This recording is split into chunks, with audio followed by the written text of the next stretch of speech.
Hello again, everybody. Welcome to USA Wrestling Weekly.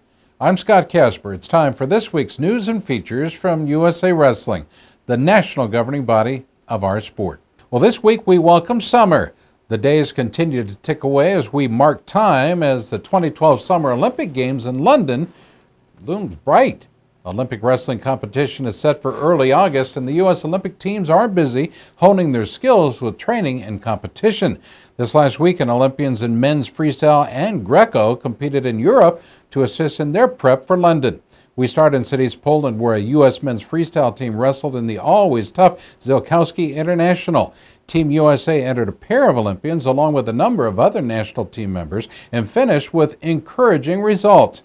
2012 U.S. Olympian Tervel Delegnov started things off winning gold at 264 pounds, and he was joined by three other U.S. wrestlers who also grabbed the brightest of medal during the tournament.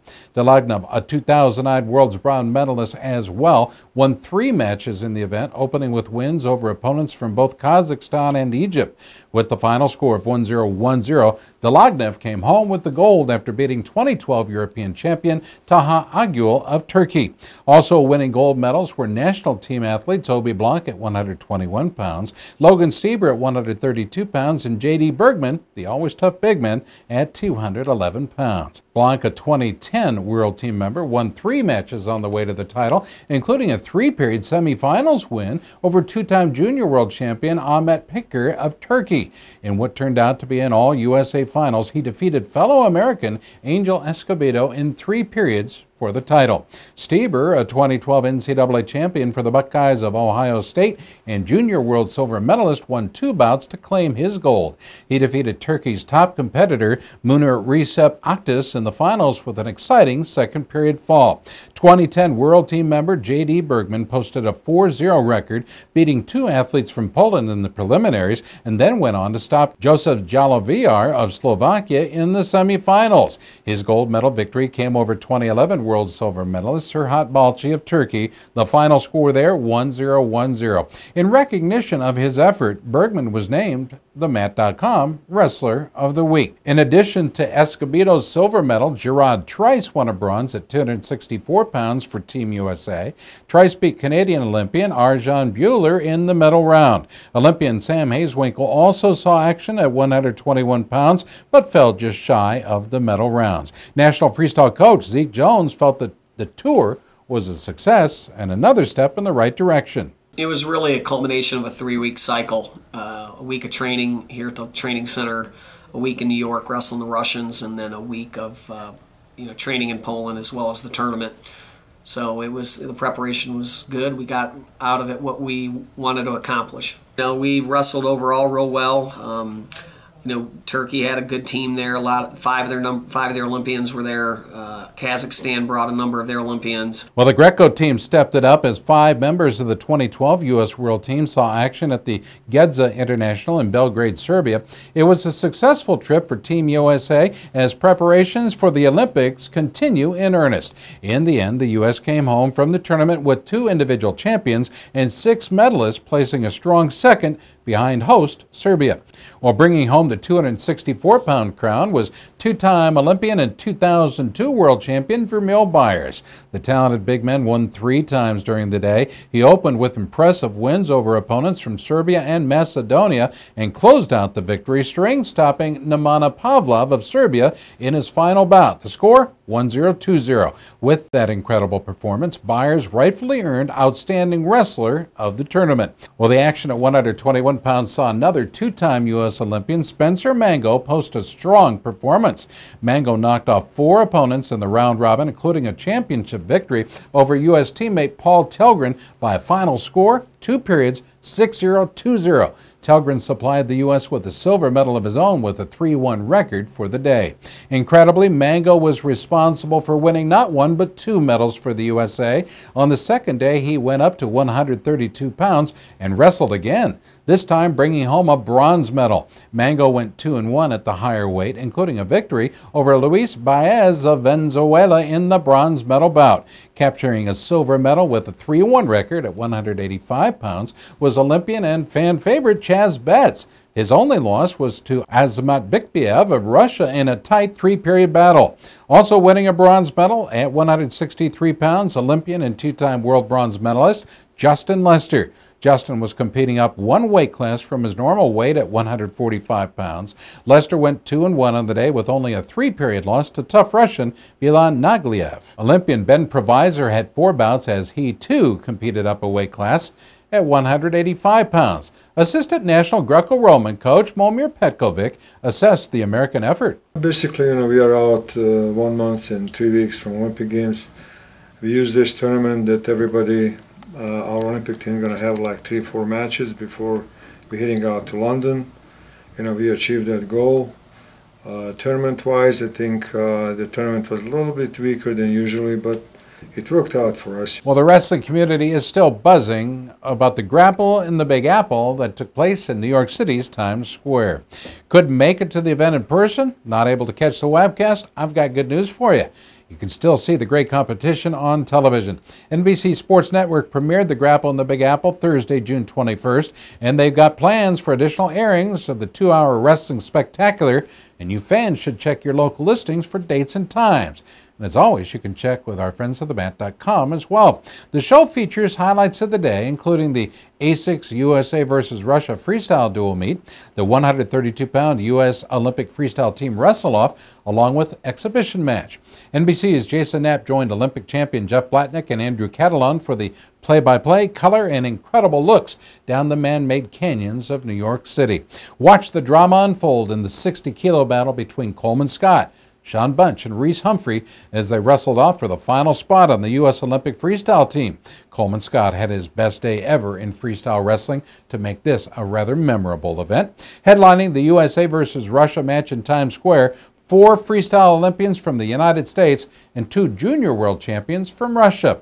The show features thrilling American victories in 4 bouts, including Olympian and 2011 world champion Jordan Burroughs' dominating victory at 163 pounds, Olympian and 2009 world bronze medalist Terrell Delegnev's dramatic first-period pin at 264 pounds, Olympian Jared Freier's amazing 5-point throw and clutch third-period victory at 145 pounds, and junior world silver medalist Logan Stieber's breathtaking last-second win at 132 pounds. Keep an eye, as always, on NBC Sports Channel for the additional airings of this incredible competition. Now, speaking of the Beat the Streets competition and gala, many famous members of the wrestling community were on hand in New York City to watch the spectacular. 2012 U.S. Olympic team member Kelsey Campbell was there. She was running a youth wrestling clinic for Beat the Streets kids and supporting the American wrestlers on the mat. I came in yesterday morning and I did a clinic with the Beat the Streets crew, and it was a lot of fun. Just a lot of kids from the city here, girls and guys, and it was just really cool to be able to work with them. And I haven't really worked with young athletes on the East Coast, so it was a good opportunity. Olympic and world champion Dan Gable, the legendary coach from Iowa and many-time Olympic coach, was also there to enjoy the action. Right here in Times Square, what better place than promoting your sport right here? I'm more excited than I've ever been because I really wasn't sure what I was getting in last year, so I was like kind of amazed and left not really been able to soak everything up. This year I came in ready to soak it all up, whether it rains or not. NCAA champion Bubba Jenkins, now competing in professional mixed martial arts, sang an original song as part of the Beat the Streets entertainment. Bubba Jenkins explains why he supports the Beat the Streets program. I wrestle Metcalf on the boat with 2-day notice. Good afternoon, ladies and gentlemen. Welcome to Times Square. This is can't do it without me being here. I love coming for the Beat the Streets. Love New York, and I've only been to New York. Thank you very much. Enjoy your stay here in New York City. I'm showing the wrestling community another side of me that they haven't seen other than my dancing and celebrating. So I'm gonna do a little song for it. It's a rap. It's a wrestling rap song. So I'm just trying to give back and talk about wrestling as best as I can with rhythm. So I'm excited. Do me a favor, stay tuned. We'll be back. There's a lot more coming up. This is USA Wrestling Weekly.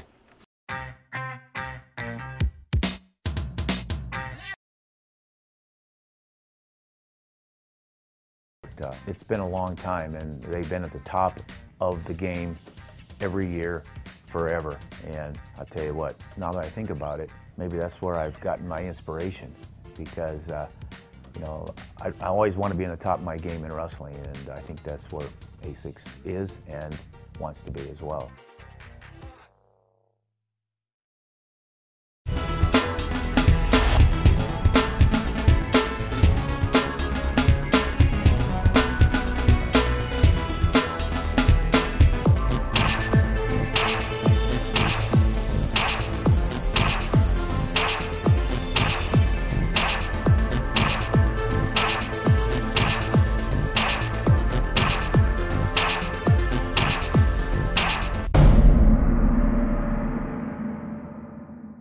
There comes a point in your life that determines who you are, whether you will lead or follow, whether you will fight or give in, whether you will win or lose, and what you will count as your victory. Both of these guys are explosive, and it's not over. This is going to be a great match. Well, 15 and 16-year-old wrestlers were on the mats last week in Daytona Beach, Florida, as USA Wrestling's national dual meet events continued with the popular Cadet National Duels. The talented teens represented their state associations as they competed in the dual meets. Team Illinois continued its streak of success with a victory in the Cadet National Greco-Roman Finals. The previous week, Illinois won the team title in both freestyle and Greco at the Schoolboy National Duels in Indiana. Illinois became the champions by winning 11 of the 17 bouts in the final dual meet. By the score of 40-24, Illinois defeated a very tough Minnesota team to become the champions. Illinois was able to defend its Cadet National Greco-Roman Duels title from the previous year. Illinois opened the event with a win at 88 pounds by Louis Hayes, but Minnesota took the next three lightweight matches for an early 10-5 lead. Winning bouts for Minnesota were Paul Fitterer at 94, Austin Anderle at 100 pounds, and Mitchell McKee at 106 pounds. Illinois won 4 of the next 5 bouts to take a lead it would never relinquish. Kegel Calkins at 113 pounds, Jonathan Marmolajo at 120 pounds, Isaiah White at 126 pounds, Joey Gunther at 138, all helped Illinois develop an incredible lead. Marmolajo was a Cadet Greco-Roman All-American last year in Fargo. Well, the big hammer came in the upper weights, where Illinois won 6 of the final 7 bouts. Xavier Montalvo scored a pin at 152 pounds, and technical falls came from Alex Benoit at 170 pounds and Tanner Farmer at 285 pounds. You might remember that Montalvo was a Greco-Roman All-American at last year's Cadet Nationals. Well, New Jersey placed third with a 43-25 victory over Florida Red in their medal match. Michigan Blue was fifth, a 45-26 winner over Texas. The 7th place match was decided with a pin at 285 pounds by Zaya Raw of Missouri. That gave Missouri a razor-thin 34-33 victory over Team Idaho Blue. Well, the Illinois streak ended in the freestyle tournament as Pennsylvania Blue edged Illinois in the Cadet Duels Freestyle Finals 33-31. Illinois had been the defending champion in freestyle. Every point mattered from a team standpoint. Both groups managed 2 shutout wins. Neither team had an athlete score bonus points. The difference was that Team Pennsylvania won 9 bouts to Illinois' 8. Pennsylvania stormed out to a 15-7 lead with wins in 4 of the first 5 weights, highlighted by Luke Karam's 1-0-2-1 win over Illinois' Nick Lukanich in a battle of returning Cadet All-Americans at 94 pounds. Other lightweight wins from Pennsylvania came from Devin Schnoop at 88 pounds, Scotty Parker at 106 pounds, Tyler Tarsi at 113 pounds, and Kent Lane at 120 pounds. Illinois would win 4 of the next 5 to bring the duel to 22-20 in Pennsylvania's favor after 152 pounds. Now, winners for Illinois in that streak included Nick Gill at 126 pounds, Isaiah White at 132 pounds, Luke Fortuna at 145 pounds, and Xavier Montalvo at 152 pounds. The final 3 Pennsylvania wins came from Noah Wilps at 160, Terrell Fields at 170, and Joyan Reyes at 195 pounds. Illinois would win 4 of the next 5 to bring the duel to 22-20 score in Pennsylvania's favor after 152 pounds. Winners for Illinois in that streak included Nick Gill at 126 pounds, Isaiah White at 132 pounds, Luke Fortuna at 145 pounds, and Xavier Montalvo at 152 pounds. The final three Pennsylvania wins came from Noah Wilps at 160, Terrell Fields at 170, and Joyan Reyes at 195 pounds. Illinois would make it interesting, however, with victories at 220 and 285 pounds coming from Andre Lee and Michael Hobbs, but neither wrestler could pick up the crucial bonus points needed to tie or win the bout. Michigan Blue topped Oklahoma Red 39-36 for a third-place finish, while New Jersey beat Texas 57-15 for fifth, and Minnesota finished seventh with a 47-27 win over Missouri. When the event was finished, and in the end, all-tournament team was named in both styles. 4 athletes were all-tournament in both freestyle and Greco-Roman, going undefeated for the entire event.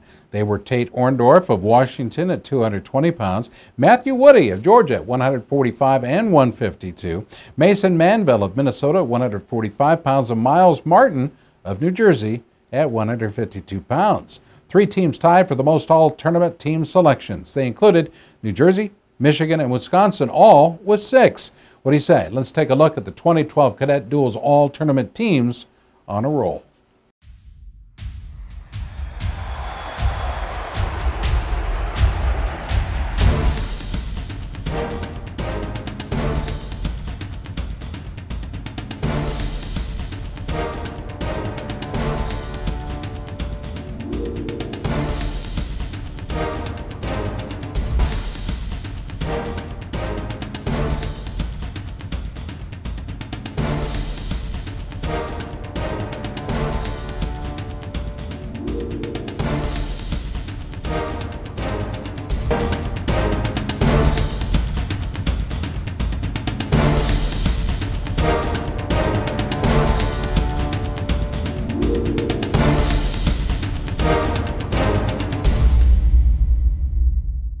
Well, we go to wrestling news this week, and it was announced that past Olympic wrestling great would take on a new college coaching challenge. 2000 Olympic silver medalist and 1998 world freestyle champion Sammy Henson has been hired as an assistant with Brian Smith's talented staff at Missouri.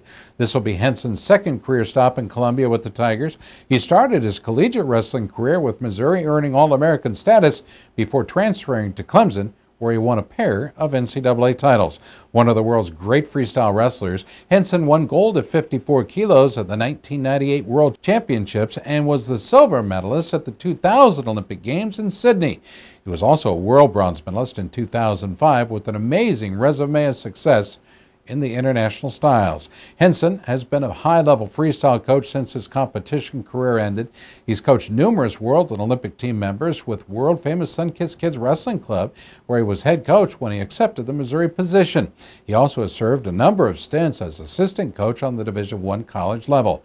A native of St. Charles, Missouri, Sam Henson returns home again and should continue to make a difference in his new position. We talked to Sammy. It's a great time for me and my wife and family. We spent 3 years in Norman, had a great experience in Norman, and it's good to be able to be close to family and close to people where I grew up and coaches that I grew up with and the community I grew up with, so it's nice to be back home.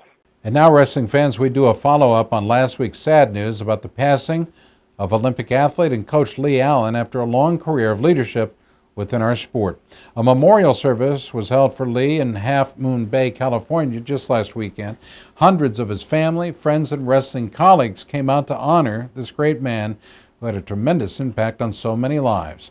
Many people spoke during the memorial, giving their thoughts about how Lee made a difference during their lives. Besides competing in the 1956 Olympics in freestyle and the 1960 Olympics in Greco-Roman, and coaching the 84 Olympic Greco-Roman team, Allen was a true pioneer in the development of women's wrestling. This photo, which shows Allen posing with his Peninsula Grapplers National Championship women's team, was shared with many people, as well as this picture of the first age group California women's team to compete in Bulgaria and France. A large number of women wrestlers who competed for Lee, either with the Peninsula Grapplers or the Menlo College team, posed together for a group shot during the memorial. National women's coach Terry Steiner was able to attend the service and gave his perspective of Lee Allen. Lee Allen, was one of those individuals that I said it out there, you know, people, they watched him as an athlete, they listened to him as a coach, and now we're going to marvel at the legacy that Lee Allen has left in the sport of wrestling forever. Do me a favor, stay tuned. We'll be back. There's a lot more coming up. This is USA Wrestling Weekly.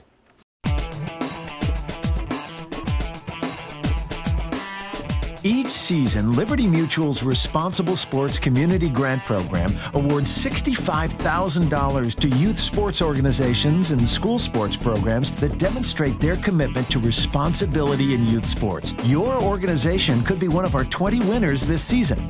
It's easy. Simply visit responsiblesports.com and click on the Community Grant Program. Administrators register their organization with the program, then reach out to rally parents, coaches, and team supporters to log on and review either the Responsible Sports Parenting or Responsible Coaching Guide. Then complete the quiz and showcase your mastery of the concepts. Every successfully passed quiz is worth a point that you can credit to your favorite youth sports organization or school sports program. Connect with friends, family, and neighbors to rally more support. The teams and schools with the most points at the end of the grant period win. It's that simple. Watch the leaderboard throughout the grant season, then rally more of your supporters to increase your totals. Liberty Mutual is committed to celebrating and championing youth sports and to financially supporting organizations that demonstrate their commitment to responsible sports. Join the movement and start earning points toward your community grant. Well, recently, the nation's best high school wrestlers were announced in the annual A6 All-American Wrestling Team. Selected by a nationwide panel of experts, it's the only national all-star team for which wrestlers enrolled in all 4 high school grades are eligible. A6 is the title sponsor of the A6 Vaughn Junior and Cadet Nationals in Fargo, North Dakota, and of course is a major benefactor of the sport at all levels. 3 athletes repeated as members of the prestigious A6 first team. 4-time state champion Jimmy Gillibon of Derry High in Pennsylvania at 126 pounds. 4-time state champ Taylor Massa at 170 pounds of St. John's High in Michigan. And 2-time national prep champion Brooks Black of Blair Academy in New Jersey at 285 pounds. Were part of that massive team. Joining Gillibon and Massa and other 4-time champions on the first team and were 4-time national prep champ Mark Gray of Blair Academy at 132 pounds, 4-time state champion Jason Sertzis of Crown Point High in Indiana at 145 pounds. And for the first time in the 27-year history of the A6 team, a freshman was selected to the first team when Zahid Valencia of St. John Bosco High in California made the team at 106 pounds. Congratulations there. Ohio led all states with 3 first-team selections, including junior Nathan Tomasello at 113 pounds of Cuyahoga Falls, Cuyahoga Valley Christian at 113, junior Bo Jordan of St. Pear's Graham High at 152 pounds, and senior George DiCamillo of Cleveland St. Ignatius High at 120 pounds. Rounding out the A6 first-team members this year, junior Ben Whitford of St. John's High in Michigan at 138 pounds, sophomore Chance Marsteller of Fawn Grove Canardale High in Pennsylvania at 160, senior Jordan Rogers of Spokane Meade High in Washington at 182 pounds, senior Devin Peterson of Wisconsin Rapids Lincoln High in Wisconsin at 195 pounds, and sophomore Kyle Snyder of Only Good Counsel High in Maryland 220 pounds. Now, in addition to their 38 scholastic titles, the 14 first-team members also combined to post 7 junior national and 20 cadet national titles. Members of the first team, as well as the A6 Wrestler of the Year, will all be honored prior to the finals of the A6 Vaughn USA Wrestling Junior National Freestyle Championships in July in Fargo. Overall, some 112 wrestlers were honored on the first, second, and third teams, plus honorable mentions. Leading the way with the most All-Americans, Pennsylvania with 19 on the squad. Ohio with 16 and Illinois with 12 to lead all states. Iowa and New Jersey each had 8 overall selections, and California had 7. Congrats to all of our A6 All-American wrestlers for this year. Well, that'll do it for this week's program. We appreciate you watching. For all of us at USA Wrestling Weekly, I'm Scott Casper. Good night. Well, that'll do it for this week's program. We appreciate you watching. For all of us at USA Wrestling Weekly, I'm Scott Casper. Good night.